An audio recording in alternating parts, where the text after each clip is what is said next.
Yes, ये हो गया, ये डन। ऐसे रखिए, फिर बातचीत भी आप कर पाएंगे हमसे, सुन भी पाएंगे। चलिए, बहुत बहुत धन्यवाद। और बताएं आशीष जी।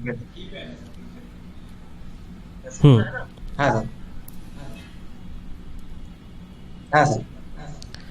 हाँ, ये सही है।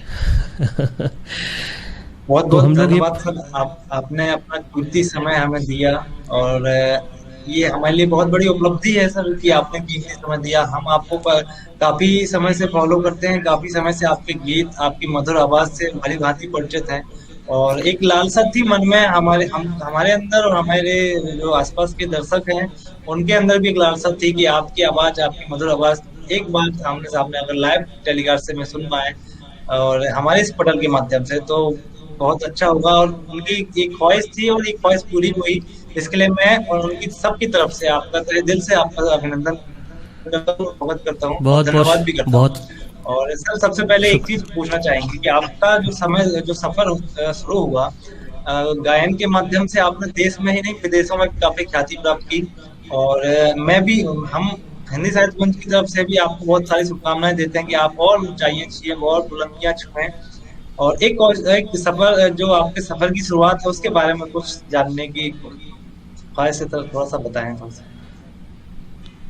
जी, बेहद शुक्रिया आपका हिंदी साहित्य मंच का। मैं बिहार में भागलपुर एक डिस्ट्रिक्ट है, तो वहाँ से मैं बिलोंग करता हूँ। और बहुत ही कम उम्र, 7-8 साल की उम्र से मैं गाना शुरू किया। गांव के मंदिर और बहुत सारे ऐसे छोटे, जो जहाँ भजन कीर्तन का कार्यक्रम हुआ करता था, छोटे छोटे मंचों पर, मंदिरों में मैं गाया करता था। और वो समय था जब मैं प्रॉपर म्यूज़िक मैंने सीखा नहीं था। मैं सुन करके एक कह सकता हूँ कि गॉड गिफ्ट मेरे पास था। मैं सुन करके जो भी गीत या भजन सुनता था, तो वो मुझे गायन में बहुत इजीली आ जाता था, और मैं हारमोनियम भी बजा लेता था। तो ये एक गॉड गिफ्टेड था।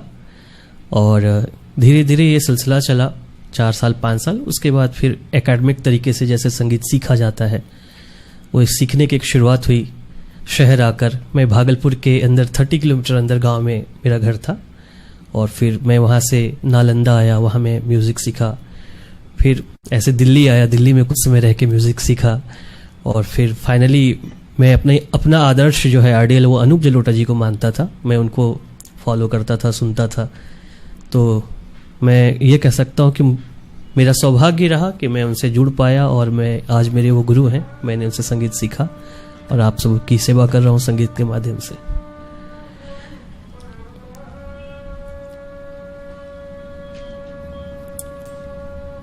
आइए एक भजन सुना देता हूँ।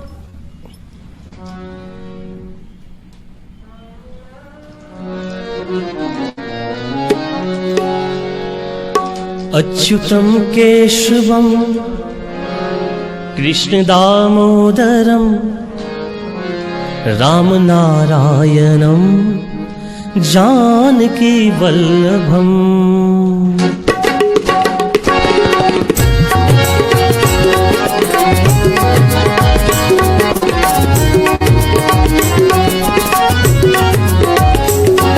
अच्युतम केशवम कृष्ण दामोदरम, अच्युतम केशवम कृष्ण दामोदरम राम नारायणम जानकी वल्लभम, राम नारायणम जानकी वल्लभम।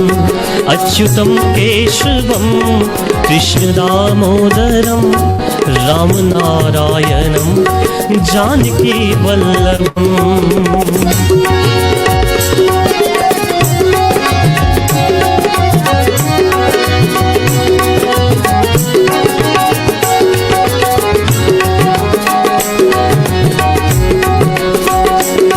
कौन कहता है भगवान आते नहीं, कौन कहता है भगवान आते नहीं, कौन कहता है भगवान आते नहीं। मीरा की तरह तुम बुलाते नहीं, मीरा की तरह तुम बुलाते नहीं। अच्युतम केशवम कृष्ण दामोदरम राम नारायणम जानकी वल्लभम।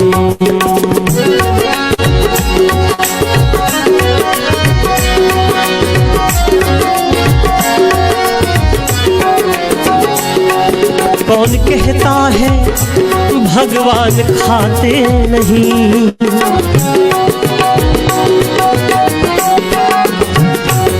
कौन कहता है भगवान खाते नहीं, कौन कहता है भगवान खाते नहीं। बेशबरी के जैसे तुम खिलाते नहीं, बेशबरी के जैसे तुम खिलाते नहीं। अच्युतम केशवम कृष्ण दामोदरम राम नारायणम जानकी वल्लभम। अच्युतम केशवम कृष्ण दामोदरम राम नारायणम जानकी वल्लभम।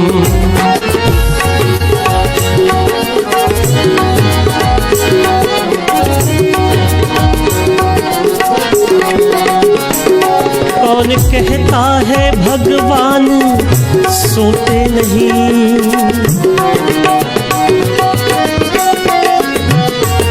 कौन कहता है भगवान सोते नहीं, कौन कहता है भगवान सोते नहीं। माँ यशोदा के जैसे तुम सुलाते नहीं, माँ यशोदा के जैसे तुम सुलाते नहीं। अच्युतम केशवम कृष्ण दामोदरम राम नारायणम जानकी वल्लभम। अच्युतम केशवम कृष्ण दामोदरम राम नारायणम जानकी वल्लभम। राम नारायणम जानकी वल्लभम, राम नारायणम जानकी वल्लभम।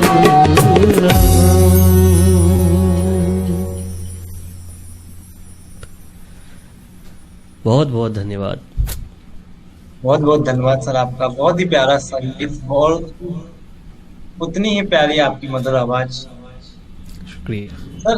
और एक सवाल आपसे और करना चाहेंगे सर कि आपका ऐसा सबसे पहला दृश्य कौन सा था जिसमें आपको संगीत का जो सफर है उसको तय करने का आपने निश्चय किया? जी एक बार रिपीट करें, आवाज मुझे नहीं मिली।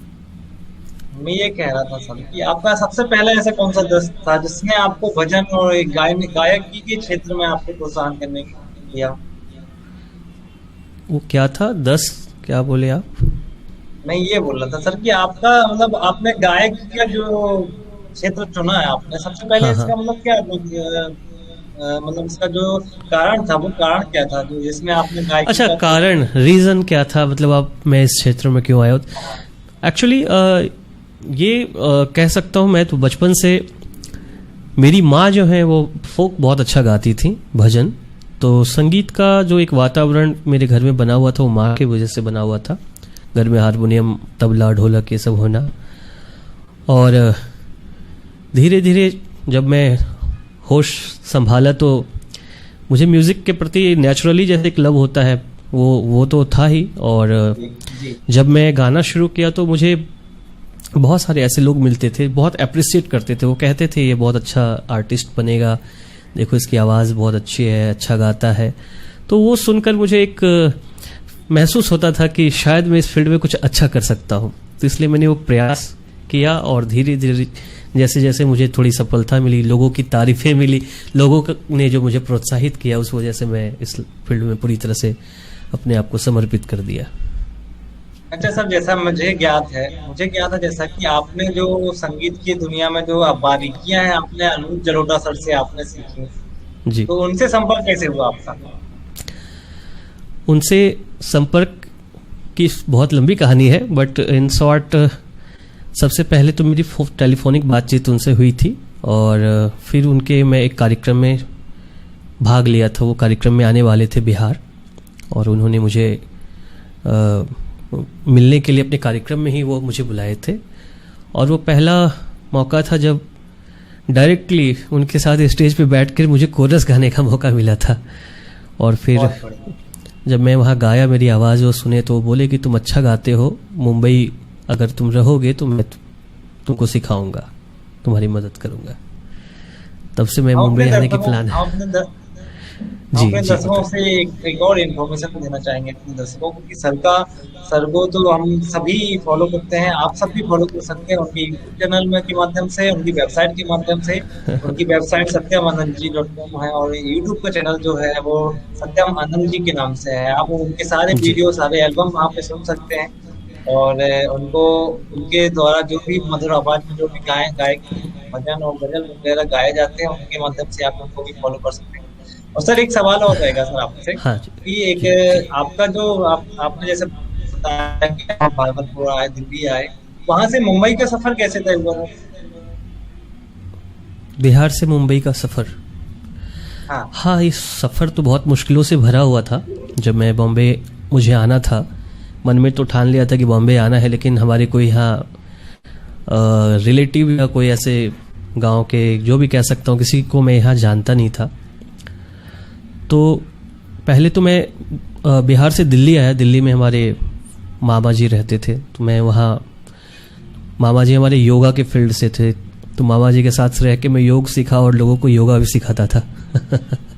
और फिर मुझे मौका मिला तो मैं दिल्ली से मुंबई आया। मेरे एक गांव के एक पर्सन थे जो बहुत बाद में पता चला कि वो बॉम्बे रहते हैं। तो सबसे पहली बार मैं आया था, तो वो आउट ऑफ मुंबई कह सकता हूँ, मुंबई में जो है कलवा यानी थाने के आगे जगह, ऑलमोस्ट जो है मुंबई से बाहर ही है वो।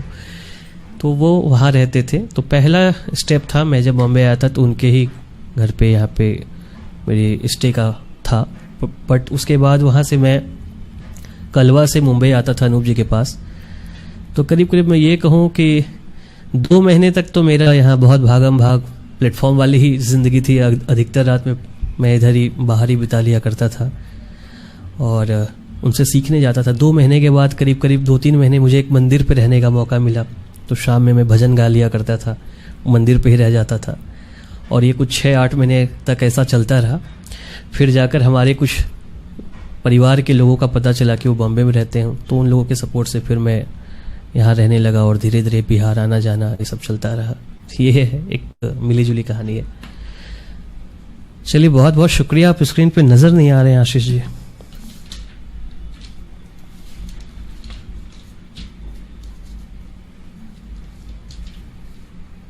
क्या सुनना चाहेंगे, भजन या गज़ल? वैसे जितने दर्शक जुड़े हुए हैं, मैं सभी का बहुत बहुत शुक्रिया करता हूँ, बहुत बहुत धन्यवाद करता हूँ आपके प्यार और स्नेह के लिए। और अभी मैं 9 बजे से अपने पेज पे भी लाइव आने वाला हूँ, तो आप लोगों से रिक्वेस्ट करूँगा कि आप लोग हमारे पेज पर ज़रूर ज्वाइन करिएगा। और करीब करीब ये समय तो होने चला है, तो मैं एक कोई गज़ल गाकर आप सबों के बीच से विदा लूँगा। फिर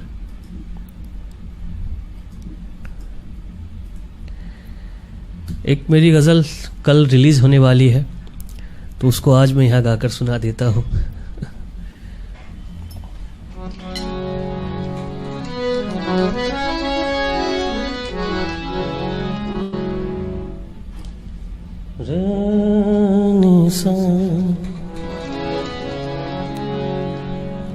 जब कलाई में उनके सजी चूड़ियां, जब कलाई में उनके सजी चूड़ियां, और भी खूबसूरत लगी चूड़ियां।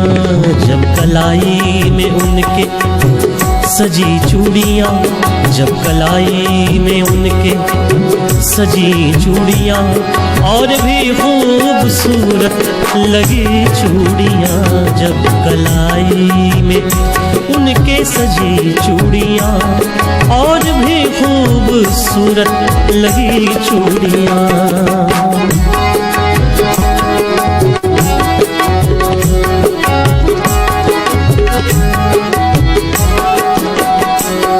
उनके हाथों की वो मखमली चूड़ियां,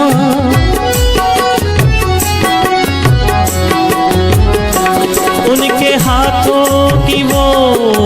मखमली चूड़ियाँ, उनके हाथों की वो मखमली चूड़ियाँ, उनके हाथों की वो मखमली चूड़ियाँ, बख्शती है मुझे ताजगी चूड़ियाँ, बख्शती है मुझे ताजगी चूड़ियाँ, और भी खूबसूरत लगी चूड़ियाँ जब कलाई में उनके सजी चूड़ियाँ, और भी खूबसूरत लगी चूड़ियाँ।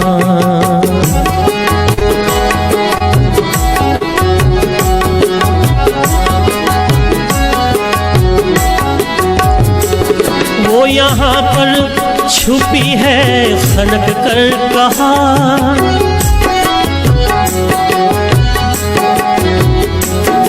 वो यहाँ पर छुपी है खनक कर कहा, वो यहाँ पर छुपी है खनक कर कहा, वो यहाँ पर छुपी है खनक कर कहा, कर रही है मेरी रहबरी चूड़ियाँ, कर रही है मेरी रहबरी चूड़ियाँ, और भी खूबसूरत लगी चूड़ियाँ जब कलाई में उनके सजी चूड़ियाँ, और भी खूबसूरत लगी चूड़ियाँ जब कलाई में उनके सजी चूड़ियाँ, और भी खूबसूरत लगी चूड़ियाँ जब कलाई में उनके सजी चूड़ियाँ, और भी खूबसूरत लगी चूड़ियाँ जब कलाई में उनके सजी चूड़ियाँ, और भी खूबसूरत लगी चूड़ियाँ जब कलाई में उनके सजी चूड़ियाँ, और भी खूबसूरत लगी चूड़ियाँ।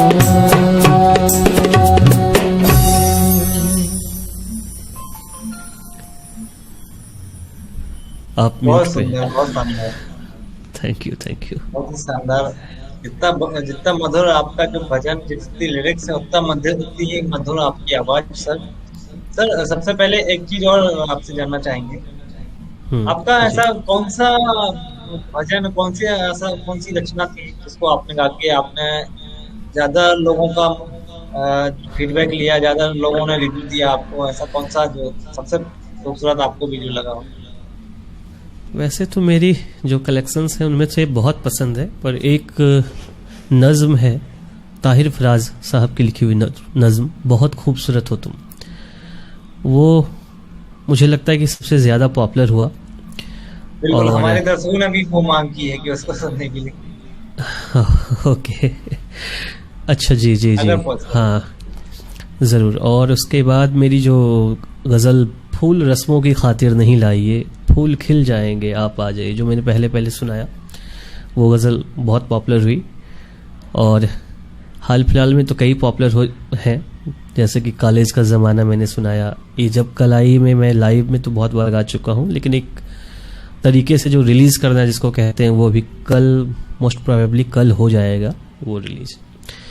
तो ऐसी कई गज़लें, चलिए मैं वो भी सुना देता हूँ, बहुत खूबसूरत हो तुम, इनकी शुभम शर्मा जी की रिक्वेस्ट है ना, बहुत बहुत शुक्रिया। डी शार्प देखिए।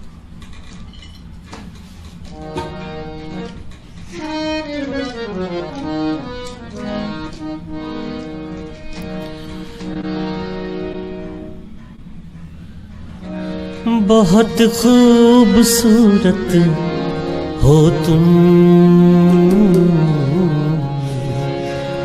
बहुत खूबसूरत हो तुम,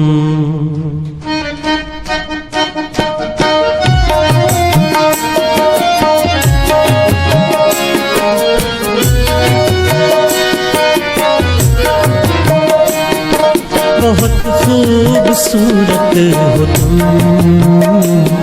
बहुत खूबसूरत हो तुम, बहुत खूबसूरत हो तुम, बहुत खूबसूरत हो तुम, कभी मैं जो कह दूं मोहब्बत है तुमसे, तो मुझको खुदारा गलत मत समझना कि मेरी जरूरत हो तुम। बहुत खूबसूरत हो तुम, बहुत खूबसूरत हो तुम, बहुत खूबसूरत हो तुम।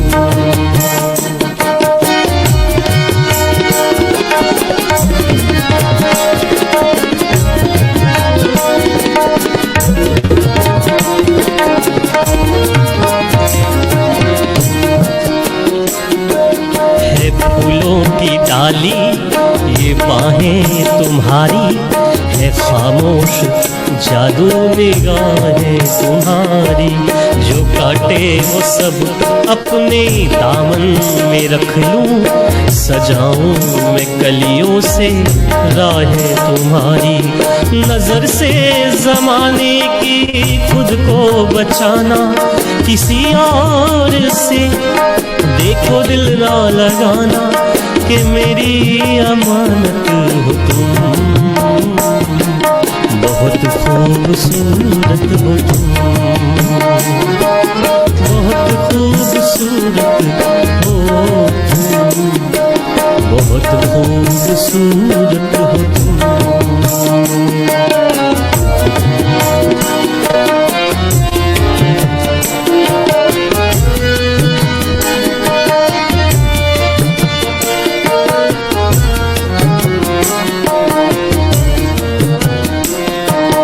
चेहरा तुम्हारा कि दिन है सुनहरा, और उस पर ये काली घटाओं का पहरा।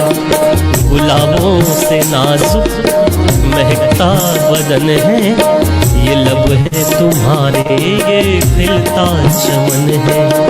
बिखेरो जो जुल्फे तो शर्माए बादल, ये जाहिद भी देखे तो हो जाए पागल। वो पाकी ज़मूरत हो तुम, बहुत खूबसूरत हो तुम, बहुत खूबसूरत हो तुम, बहुत खूबसूरत हो तुम, बहुत खूबसूरत हो तुम, बहुत खूबसूरत हो तुम, बहुत खूबसूरत हो तुम, बहुत खूबसूरत हो तुम।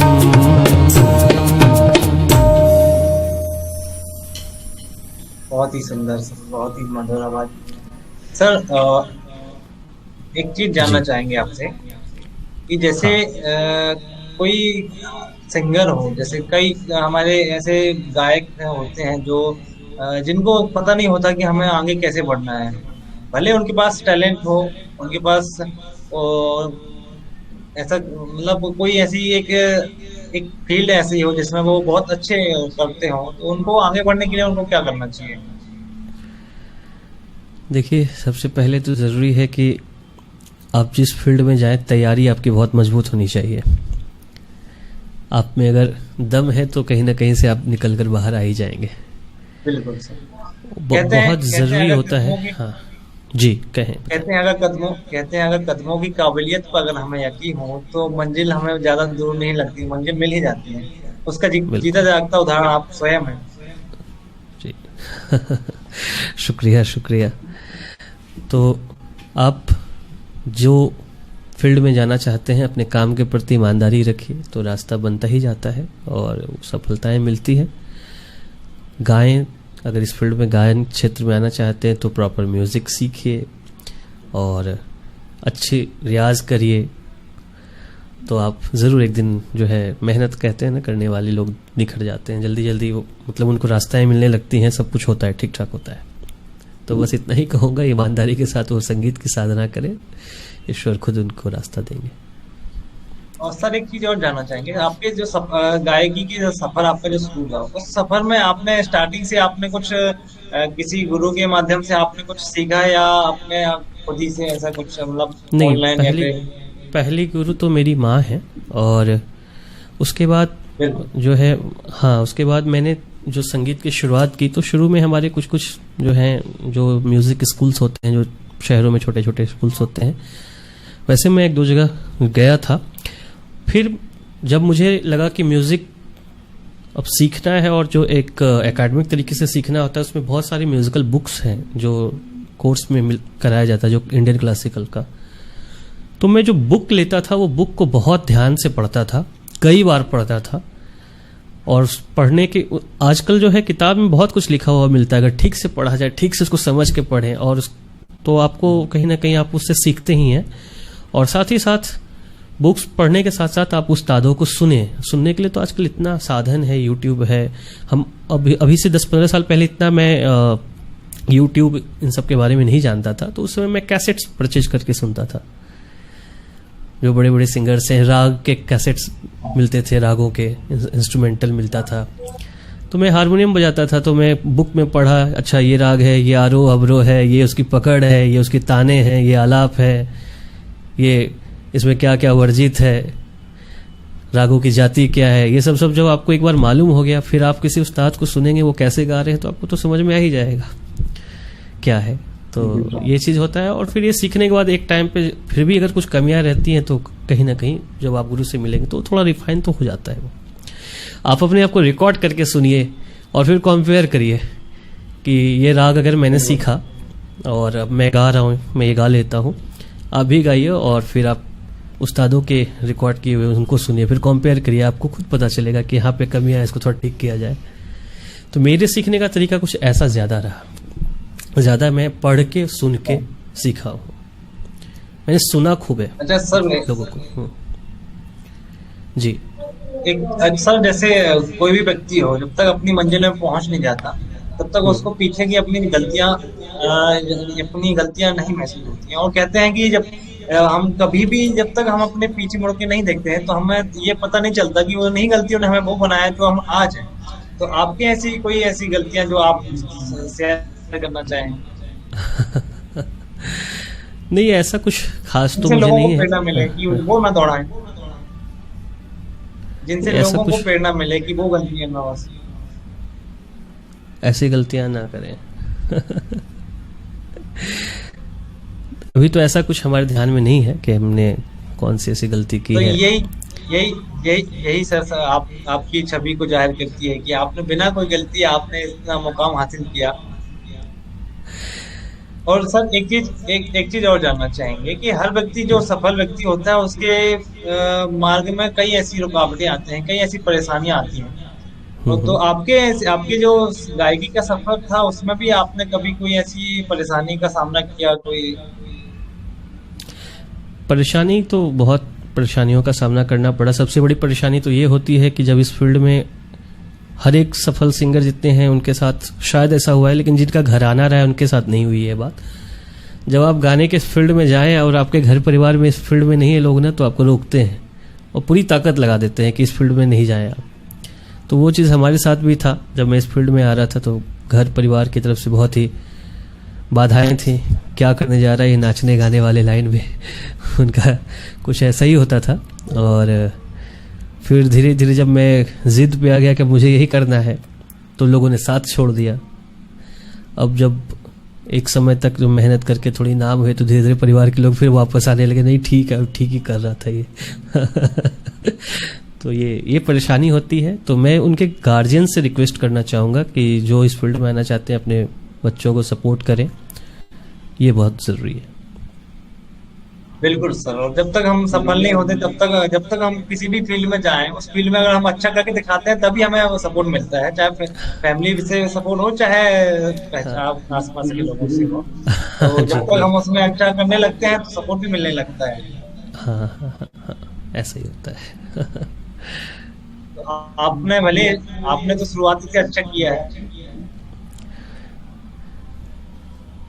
जी शुक्रिया। और बताएं क्या सुना दूं? फिर हमारे पेज पर भी अभी मैं लाइव होने वाला हूँ। एक चलते चलते कुछ सुना के अब हम विदा लेना चाहूँगा। मेरे पेज का भी टाइम अभी हो गया है, तो तो चलिए एक मैं सूफियाना अंदाज में सुना देता हूँ। आप शायद आपका इंटरनेट का कुछ प्रॉब्लम है, ठीक है।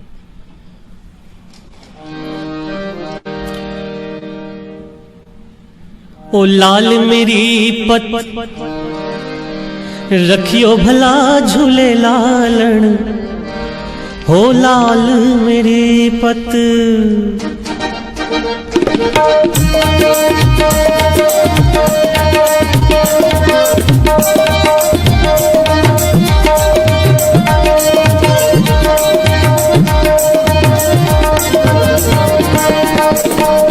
लाल मेरी पत रखियो भला झूले लालण, लाल मेरी पत रखियो भला झूले लालण। सिंधड़ी दा सेवड़दा सखे शाहवास कलंदर, दमादम मस्त कलंदर, लाल दा पहला नंबर, दमादम मस्त कलंदर, लाल दा पहला नंबर। लाल मेरी हो लाल मेरी,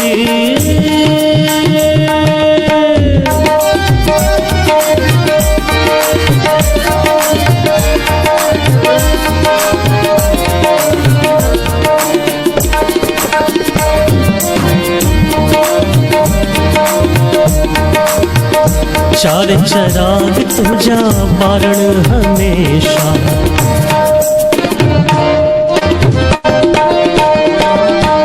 चार चराग तुझा बारण हमेशा। हे पंजवाम बारण आया भला झूले लालण, हे पंजवाम बारण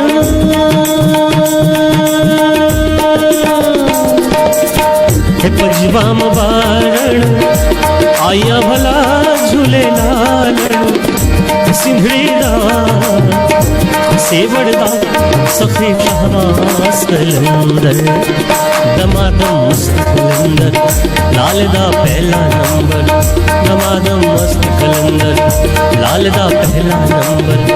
लाल मुझी पथ रखियो भला झूले लालण, सिंधड़ी दा सेवड़दा सखे शाहवास कलंदर, दमादम मस्त कलंदर, लाल दा पहला नंबर, दमादम मस्त कलंदर, लाल दा पहला नंबर।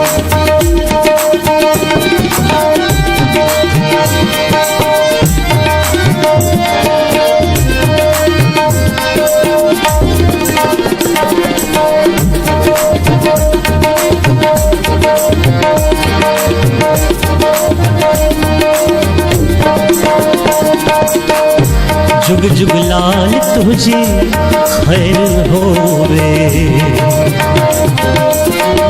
जुग जुग लाल तुझी खैर होवे। असाजा नसीबा सदा जगा झूले लालण, हे असाजा नसीबा, असाजा नसीबा सदा जगा झूले लालण।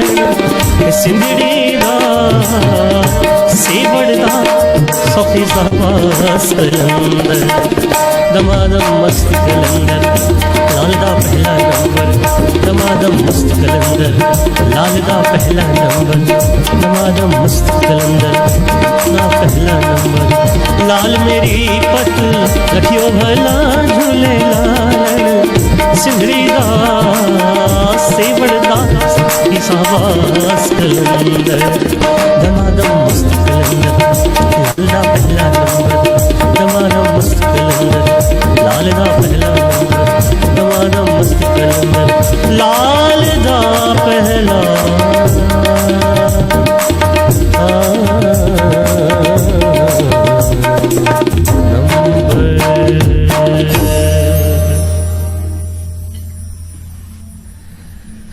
बहुत बहुत शुक्रिया, बहुत बहुत धन्यवाद। बहुत सुंदर सर।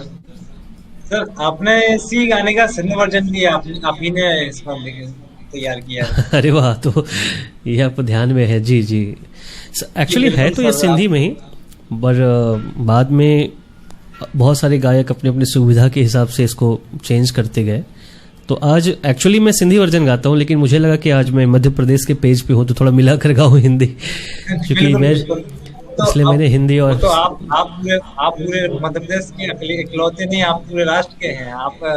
वो तो आप कोई भी वर्जन में भी गाएं, आपका हर एक आपकी मधुर आवाज में सब कुछ स्वीकार है। शुक्रिया शुक्रिया। तो हम लोगों ने इसको थोड़ा सा ठीक ठाक किया था, क्योंकि हमारी जो दीप्ति जी हैं, आप लोग देखती हैं दीप्ति जी जो हमारे साथ जुड़ी रहती हैं, तो वो सिंध से उनका है ताल्लुकात, वो सिंध से तो उन्होंने ही उसको बहुत अच्छे से थोड़ा आगे पीछे करके बनाया। तो वो ऐसे है, लाल मुहंजी पथ रखियो भला झूले लालण, ऐसे है वो। तो उसमें एक जो है नया अंतरा हम लोगों ने, वो दीप्ति जी ने किया था, जो जुग जुग लाल तुहजी, जो मैंने भी गाया, खैर हो बे असांजा नसीबा सदा जगह झूले लालण, ऐसे। बहुत बहुत शुक्रिया आशीष जी